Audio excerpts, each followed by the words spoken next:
Graça a vós outros e paz da parte de Deus, nosso Pai, e do Senhor Jesus Cristo. Abramos, irmãos, as nossas Bíblias, na carta de Paulo aos Efésios, capítulo 4. Nós iremos dar continuidade à nossa série de exposições na carta de Paulo aos Efésios, nesse momento em que estamos caminhando para a conclusão do capítulo 4, na sua penúltima perícope, do verso 17 até o verso 24, quando Paulo vai falar sobre a importância da santidade, da santificação e do nosso aperfeiçoamento nele. Diz assim a palavra do Senhor, Efésios 4, a partir do verso 17.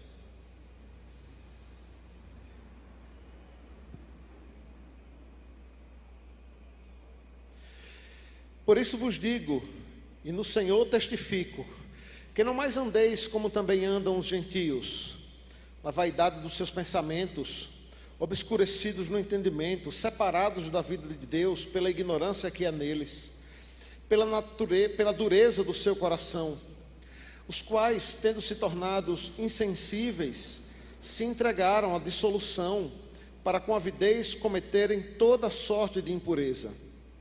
Mas não foi assim que aprendestes a Cristo, se é que de fato tendes ouvido e nele fostes instruídos, segundo a verdade que há em Jesus. Quanto ao trato passado, quanto ao velho homem, que se corrompe segundo as suas concupiscências e engano, renova-os no espírito da vossa mente. E vos revistais do novo homem, que segundo Deus é criado em verdadeira justiça e santidade. Ó Deus, estamos aqui diante da Tua palavra, inspirada pelo Senhor, ao nosso irmão Paulo, e que ela possa, Deus, encontrar terreno fértil em nossos corações. Fala com o Teu povo nesta hora, nesta noite, aqueles que nos ouvem aqui, também que estão em casa, ou que em qualquer lugar ouvem ou ouvirão essa mensagem, Deus, por meio dos meios eletrônicos. Que o Senhor nos instrua nesta hora e nos ajude, Deus, a termos esse caráter do Senhor e a nos revestirmos do Senhor, nos despindo a cada dia do velho homem. Nós rogamos essas bênçãos a Ti, em nome de Cristo Jesus. Amém. Certa ocasião, um pregador brasileiro foi participar de um congresso de líderes na Itália. Itália que tem pouco mais de 1% de sua população de evangélicos. E pense aí que quando é evangélicos, é todo mundo, né? É o bolo todo de todas as denominações mais variadas. E esse pregador foi questionado como pode sermos, enquanto evangélicos no Brasil, tão grandes, isso não redundar necessariamente em uma mudança cultural no nosso país. Temos crescido, irmãos, enquanto evangélicos, a cada ano. Para os irmãos terem uma noção, segundo o censo de 2010, nós éramos 21,6% da nossa população, mais de 35 milhões de pessoas. Já ultrapassamos a marca de 26,9 milhões de pessoas, 26,9% da população, né, o que dá em torno de 47,4 milhões de pessoas. Quase um terço da população brasileira se diz evangélica, se diz cristã, se diz protestante. E esse pregador disse que, ao ser questionado, né, pelas lideranças religiosas lá na Itália, disse que ficou sem resposta. Porque a resposta, irmãos, pelo qual nós somos tantos, mas somos tão tímidos, influenciamos tão pouco esta cultura e a nossa geração com o Evangelho, é porque talvez estejamos vivendo de modo muito distante desse Evangelho, muito distante da palavra e do Senhor. Talvez isso aponte para uma realidade onde, como evangélicos, não temos nos despido do velho homem e nos revestido do Senhor. Mas vamos trazer para o nosso quintal, porque isso também acontece talvez na cidade de Itabuna. Vocês sabem que, se falando, por exemplo, de presbiterianismo, olhando para o tamanho da nossa cidade e também para a quantidade de igrejas que nós temos aqui, as pessoas, quando eu comento lá fora, ficam impressionadas. Vitória da Conquista, por exemplo, que tem quase 600 mil habitantes, tem 3 igrejas presbiterianas. Mas a pergunta é, será que temos feito a diferença também nessa cidade? Vamos afunilar mais ainda. Como temos vivido aqui em nossa comunidade como cristãos, como servos de Deus? Como tem sido a sua vida lá na sua casa? Sim, porque se o nosso ambiente familiar, se a mudança não acontece a partir dali, a partir do nosso quintal, da nossa casa, ela certamente não acontecerá para além dos muros da nossa igreja ou da nossa cidade. Paulo, irmãos, que já no capítulo 1 e capítulo 2, deixa claro qual é a condição do homem sem Deus, qual é a condição do homem sem o Senhor. É alguém que vive morto em seus delitos e pecados, como ele disse no capítulo 2, nos quais andávamos todos nós outrora, fazendo a vontade da carne, dos pensamentos, e diz ele que nós éramos por natureza filhos da ira. Agora Paulo, depois de, na primeira parte da carta aos Efésios, expor o modo como Deus salva e liberta o pecador, se volta para a igreja para talvez o que seja um dos principais temas nessa segunda parte da carta de Paulo aos Efésios, que é a santidade, que é a santificação. Sim, irmãos, a mensagem de hoje, por meio do Espírito Santo, o apóstolo Paulo faz com que nós reflitamos acerca da nossa vida de santidade. O quão santo você é? O quão santo você tem sido? Como tem sido a sua luta constante e diária que existe contra o pecado? Aqui Paulo começa mostrando a nós que nós não devemos mais viver como vivem os ímpios. Lembre-se que essa é uma carta escrita para crentes, para os evangélicos que especificamente residiam ali na cidade de Éfeso, que fazia parte, do Império Romano, cidade pela qual Paulo havia passado e pregado o Evangelho, e ali nasce uma igreja onde cristãos se convertem e começam nessa caminhada cristã. Mas tratando-se de crentes novos, de gente que havia acabado de se converter, Paulo precisava deixar muito claro como deveria ser o procedimento deles, como eles deveriam andar, como eles deveriam se portar, no que eles deveriam pensar. E nesse sentido, irmãos, é muito importante nós enfatizarmos que a Bíblia não é um livro moralista que está preocupado apenas ou única e exclusivamente com as suas ações, as suas atitudes. Porque as atitudes podem ser mascaradas, as ações podem ser visivelmente piedosas ou supostamente santas e ter um coração distante do Senhor. Então Paulo se volta para a igreja para trazer esse alerta, depois de falar acerca do chamado do Senhor e da unidade que nós devemos viver uns com os outros, buscando ao Senhor, diz ele no verso 3 do capítulo 3, esforçando-os diligentemente por perseverar a unidade no Espírito, que é o vínculo da paz. Ele fala, o que nós vimos no domingo passado, acerca do chamado, de como ele chama pessoas para servir, quer seja através do ensino, do pastoreio, do presbiterato. E agora Paulo se volta aqui para a igreja para trazer exortações quanto à santidade, quanto à santificação. É assim que vai concluir o capítulo 4, mas também iniciar o capítulo 5. Então Paulo começa fazendo com que os seus ouvintes ali olhem para trás e olhem para o passado, entendendo como eles agiram outrora e não podem mais agir agora, ou pelo menos não deveriam. E a primeira mensagem que Paulo traz para a igreja ali, e também é para nós hoje, é: não viva como um ímpio. Como, enquanto cristãos, vivemos como ímpios? Paulo vai mostrar, e ele diz assim no verso 17: por isso vos digo, no Senhor, e testifico, que não andeis como também andam os gentios. Você deve lembrar que os gentios aqui, nessa linguagem bíblica, né, nessa linguagem escriturística, eram todos aqueles que diretamente, não apenas não faziam parte do povo de Israel, não apenas não eram judeus, mas que não faziam parte do povo de Deus. Esse é um termo que é usado de modo geral, e aqui nesse contexto greco-romano, né, para todos aqueles que faziam parte de outras províncias, mas que também adoravam a outros deuses.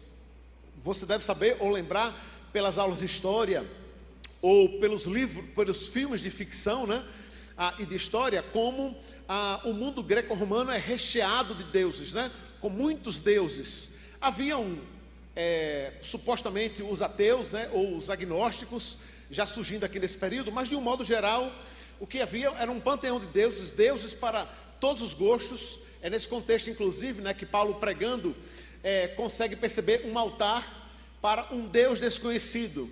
Os deuses eram tantos que eles decidem, inclusive, fazer um altar, caso eles tenham esquecido de algum Deus, lá está o altar desse Deus, para não sermos punidos por eles. E é nesse contexto de paganismo, de politeísmo, de muitos deuses, que Paulo lembra que os seus ouvintes que ali estão agora, andavam segundo essas práticas, segundo estas ações. Então ele se volta para os crentes para lembrar que agora eles não podem mais andar como andavam outrora. Vocês não podem mais viver como viviam outrora. Vocês não podem mais pensar como pensavam outrora. Então, Paulo diz que agora,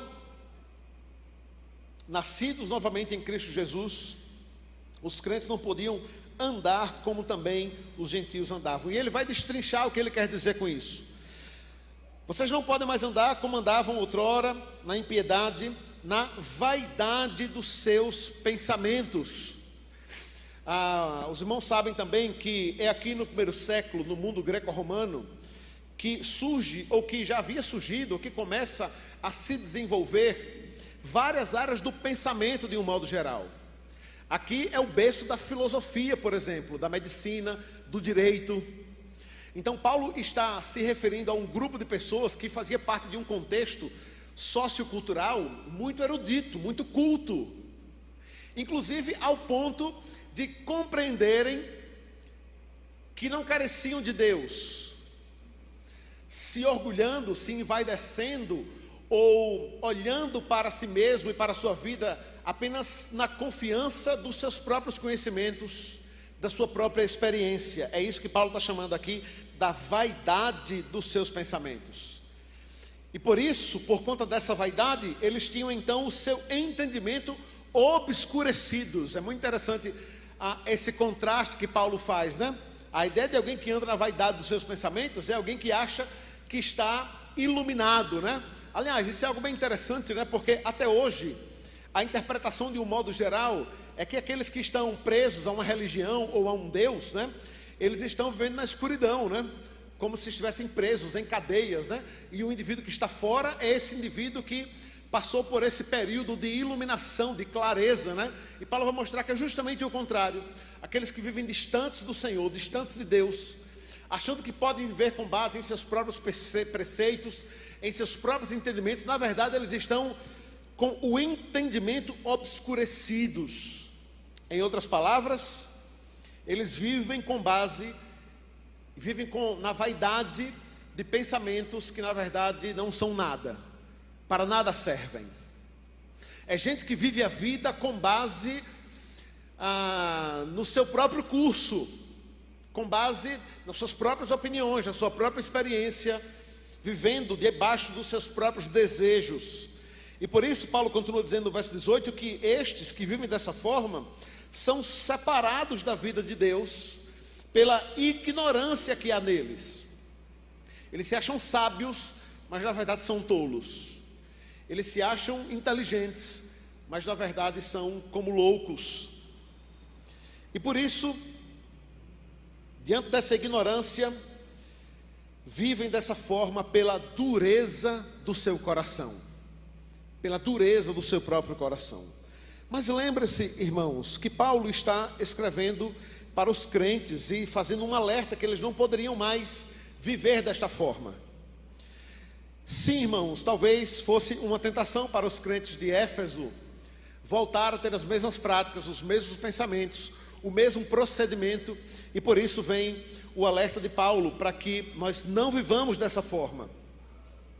O verso 19 continua dizendo que, diante de um pensamento vaidoso, de um pensamento obscurecido, verso 18, alguém que vive separado de Deus, na ignorância e na dureza do seu próprio coração, são, na verdade, insensíveis, os quais, tendo se tornado insensíveis. A insensibilidade aqui, irmãos, é bem interessante, lá no grego aponta para a ideia de alguém que deixou de sentir dor, não sente mais dor. Sabe quando aquele calo aperta aí, mas você precisa continuar usando sapato, né? Você precisa trabalhar, e aí aquele calo, ele vai se tornando um calo mais resistente, né? E dói no começo, mas chega um ponto que ele fica lá e já não dói mais, já não incomoda mais, né?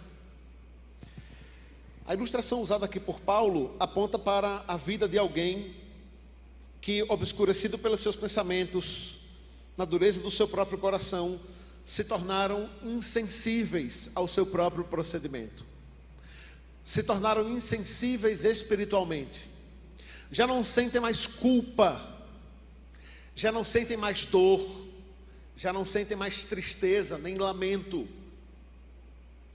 Certa ocasião acho que eu estava no seminário ou antes disso, e eu vi um pastor desejando que o Senhor colocasse no coração dos crentes tristeza, dor e lamento diante dos pecados cometidos por eles mesmos. E eu fiquei meio escandalizado com aquele pedido. Misericórdia, o pastor está pedindo que a gente seja tomado de tristeza. Mas é isso mesmo. É exatamente assim. Porque, irmãos, seria muito bom se o pecado não tivesse mais que nos atormentar diariamente como faz. Seria muito bom que, após termos nascido de novo, nessa vida nova em Cristo, não fôssemos mais tentados a agir como agíamos quando éramos o velho homem, a agir como agem aqueles que estão distantes do Senhor, distantes de Deus. Mas todos nós sabemos das lutas que temos contra o pecado, e muitas vezes pecamos. O que de fato não pode acontecer, e esse é o alerta de Paulo, é de nos acostumarmos com o pecado, é de nos tornarmos insensíveis àquilo que afronta o Senhor, aquilo que aborrece ao Senhor, aquilo que afronta a santidade de Deus. Então Paulo diz que eles se tornaram insensíveis e se entregaram à dissolução para, com avidez, cometerem toda sorte de impureza. Não é impossível, irmãos, que mesmo um crente, por um vacilo, por um descuido, por negligência, dê ouvido à voz do velho homem, dê ouvido às tentações e caia neste cenário de distanciamento do Senhor, ao ponto de se tornar insensível, cometendo pecados de toda sorte de impureza. E o alerta de Paulo aqui é para que os crentes de Éfeso e também nós não vivamos mais como viviam os ímpios, como vivem os ímpios. Mas nós devemos então buscar viver de modo claro e reto aquilo que Cristo ensinou, aquilo que Cristo nos instruiu. Depois de narrar como vivem os ímpios, né? E até dando um alerta aos crentes de Éfeso para que não vivam assim também, diz ele no verso 20: mas não foi assim que aprendestes a Cristo. A segunda mensagem desse texto é que devemos viver como Cristo nos instruiu. Então diz ele: olha, assim vivem os ímpios, assim vivem os incrédulos, distantes do Senhor, obscurecidos pela vaidade dos seus próprios pensamentos, são insensíveis e com avidez, com rapidez, cometem todo tipo de perversão e de impureza. Mas vocês não devem agir assim, vocês não deveriam agir assim. porque vocês aprenderam do próprio Cristo, diz Paulo. Então diz ele ainda no verso 20, se é que de fato tendes ouvido e nele fostes instruídos. A ideia aqui, irmãos, Paulo está de fato confrontando o pecado, ou os pecados presentes na vida da igreja de Éfeso, e dizendo, olha, se vocês nasceram realmente de novo em Cristo, se vocês realmente são crentes, se vocês realmente são novas criaturas, vocês precisam agir como tal, vocês precisam pensar como tal, e não conforme vocês pensavam e agiam outrora, não como agem os ímpios, aqueles que estão distantes do Senhor. Se é que vocês de fato ouviram e foram instruídos por eles, tudo isso segundo a verdade que há em Jesus. A verdade que há em Jesus. A ideia, irmãos, é que Jesus, ele é o instrutor dessa mensagem, ele é o pregador desta verdade, mas ele é a própria verdade, ele é o conteúdo daquilo que ele ensina. É ele quem ensina e ele mesmo é o conteúdo do ensinamento, é o conteúdo daquilo que vem para lembrar-nos da obra de Cristo por nós na cruz do Calvário. Por isso, esse texto nos lembra que devemos viver do modo como Cristo nos instruiu, do modo como o Senhor nos instrui, uma vida de santidade, separado para Ele mesmo. Diante disso, o que nós precisamos fazer a cada dia, irmãos, é nos despirmos do velho homem. Queridos, a mensagem do Evangelho de arrependimento e abandono do pecado, ela não é apenas para o descrente. A mensagem central do Evangelho, que é o arrependimento de pecados, abandono desses pecados e consagração ao Senhor, é uma mensagem para o povo de Deus. Aqui está Paulo falando para crentes, falando para servos de Deus, para gente que nasceu de novo, que teve um encontro com Cristo, que eles precisavam agir como age o novo homem, se livrando a cada dia das coisas do velho homem. Diz o verso 22, quanto ao trato passado, quanto ao velho homem que se corrompe segundo a concupiscência e engano, renova-vos no espírito da vossa mente e vos revistais do novo homem segundo Deus, que é a verdadeira justiça e santidade. Aqui, irmãos, Paulo está usando uma nomenclatura que ele já usou em vários outros momentos, que é a ideia de uma vestimenta, de uma roupa, né? É como se o velho homem fosse representado por uma roupa velha e suja, que precisa ser retirada e trocada, na qual nós agora estamos revestidos de um novo homem em Cristo Jesus. Não mais como vivia o velho homem, na sua impiedade, nos seus pecados, no seu distanciamento do Senhor, com seus pensamentos obscurecidos, na vaidade do seu próprio coração, insensíveis à lei de Deus, à instrução do Senhor e aos pecados que cometemos contra Ele. Não é plausível que hajamos assim, mas que no trato ao velho homem, esse que se corrompe segundo a concupiscência, segundo o engano, nós possamos nos despir desse velho homem e nos revestir do novo homem que há por meio de Cristo Jesus. Por isso, ele diz aí no verso 22, no sentido de que, quanto ao trato passado, vos despojeis do velho homem, esse velho homem que se corrompe segundo as suas concupiscências e engano, e vos renoveis no vosso espírito do entendimento, e vos revistais do novo homem, criado segundo Deus, em justiça e retidão, procedentes da verdade. Aqui, irmãos, a ideia de Paulo é que a igreja esteja atenta e alerta diante das suas concupiscências e engano. Sabe que concupiscência é a palavra difícil, né? Não é outra coisa senão desejos pecaminosos, desejos que desagradam ao Senhor. É onde nasce o pecado em nossas vidas. por meio dos desejos, por meio daquilo que nós desejamos. E perceba como isso tem uma relação direta com os pensamentos, porque depois de falar de concupiscência e engano, Paulo diz: vos renoveis no espírito do vosso entendimento, e vos revistais do novo homem. A ideia aqui de nos renovarmos pelo espírito do entendimento é deste entendimento que agora vem do próprio Senhor, que vem do próprio Deus. O ímpio peca, irmãos, porque tem desejo de pecar, mas também porque está cego, está morto. Não tem muitas vezes capacidade de compreender o quanto a sua vida, os seus procedimentos, os seus pensamentos desagradam ao Senhor, afrontam ao Senhor e desonram a Deus.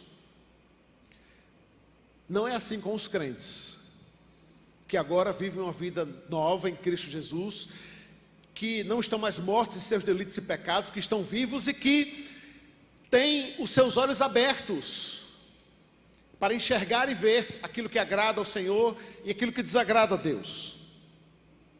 Logo, nós devemos nos renovar no espírito do entendimento que vem do próprio Deus e nos revestir deste novo homem que é criado segundo Deus, pela justiça e retidão procedentes da verdade.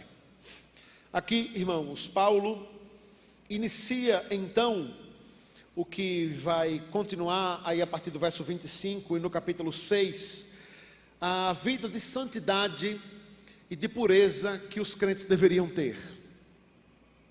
Sabe, irmãos, se o maior problema deste mundo, o maior problema dos ímpios é o pecado, porque eles estão presos a esse pecado, são escravos desse pecado,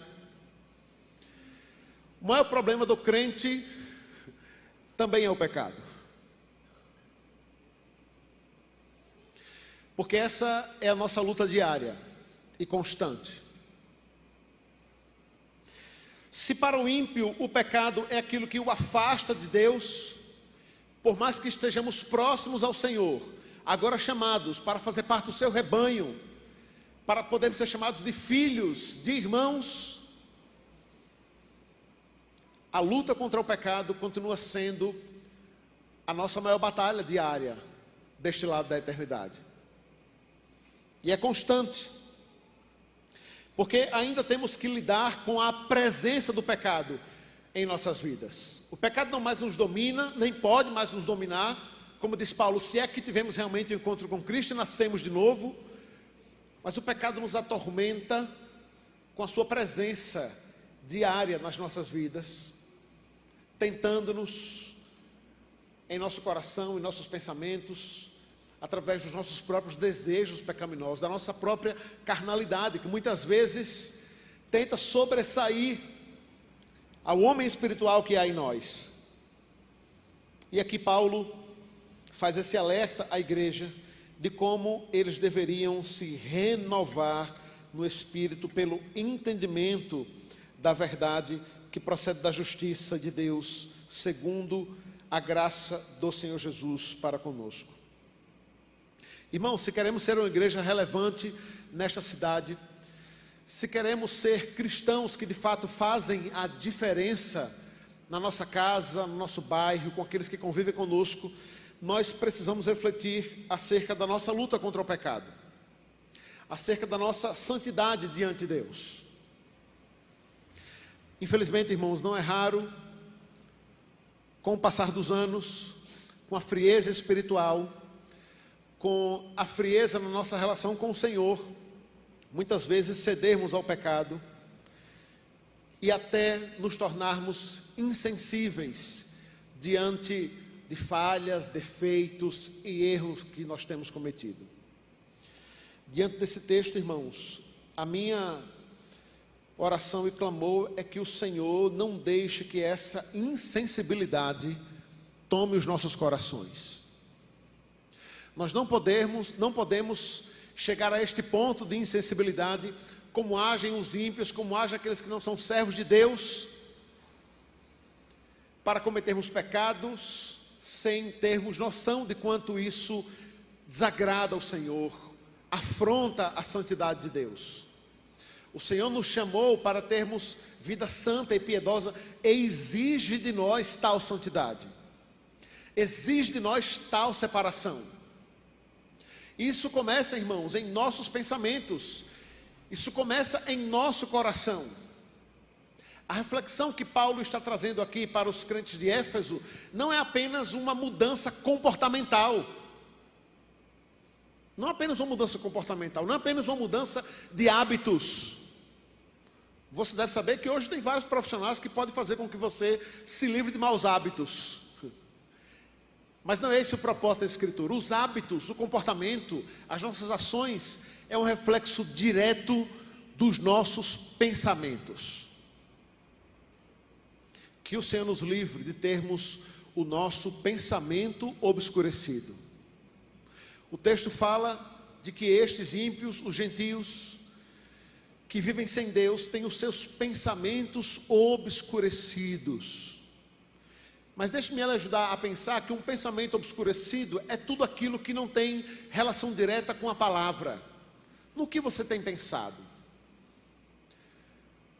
Se pudéssemos fazer um censo de seus pensamentos, no que você mais tem pensado?